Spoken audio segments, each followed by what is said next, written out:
جامعہ رشید کی تعلیمی پالیسیوں سے متعلق اعلیٰ سطحی بریفنگ دی گئی، جس میں جامعہ کے تمام دینی اور عصری تعلیمی شعبوں کے مسئولین، نائبین اور اساتذہ اکرام نے شرکت کی۔ اس نشست کا مقصد طلبہ کی تعلیم کے ساتھ ساتھ تربیتی نظم کو بھی مضبوط بنانا تھا۔ طلبہ کے اسباق اور نمازوں میں حاضری، موبائل فون کا استعمال، نظم و ضبط اور ڈسپلن کی پابندی، اجتماعی اور انفرادی زندگی بہتر بنانے سے متعلق امور پر گفتگو تھا۔ سرپرست اعلیٰ جامعہ رشید حضرت مفتی عبدالرحیم صاحب نے گفتگو کرتے ہوئے فرمایا، اس کا سارا حاصل یہ ہے کہ جو ہم یہاں بیٹھے ہوئے ہیں، منتظمین، مسئولین، اساتذہ، ان کے معاونین، ہم ہی اس کے ذمہ دار۔ تو اس سے معلوم ہوتا ہے کہ خود ہمیں اپنے آپ کو ٹھیک کرنا ہوگا۔ جہاں جہاں بھی قانون پہ عمل نہیں ہو رہا، اس پہ عمل کروانا تو ہمارے ذمہ ہے۔ اگر پاکستان کی جو معاشی حالات خراب ہیں یا جہاں یہاں بدامنی ہے، انارکی پھیلی ہوئی ہے، طرح طرح کی چیزیں ہو رہی ہیں، اس کو دو لفظوں میں اس کو سمیٹا جا سکتا ہے۔ شیخ الحدیث حضرت مفتی محمد صاحب نے اپنی تقریر میں کہا کہ آج سے ہم یہ عزم کریں کہ ہم خود بھی ٹھیک ہوں گے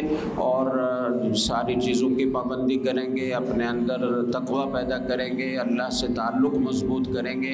اور ہم ایک ایک لمحہ ہمارا آگے کی طرف جانا چاہیے، نہ یہ کہ پیچھے کی طرف جائیں۔ تو اپنے آپ کو منظم کریں، نظام الاوقات کا پابند بنائیں، اپنے اعمال اور اخلاق کی بھی فکر کریں، اور جب آپ اپنے اعمال و اخلاق کی صحیح معنوں میں فکر کریں گے تو طلباء کی تربیت خود بخود ہونا شروع ہو جائے گی، اور آپ کو نظر آئے گا کہ طلباء میں تبدیلی آ رہی ہے۔ جبکہ ناظم تعلیمات اور رکن مرکزی شورا حضرت مولانا قاسم صاحب نے فرمایا، منتظم حضرات، مسئولین حضرات، نگران حضرات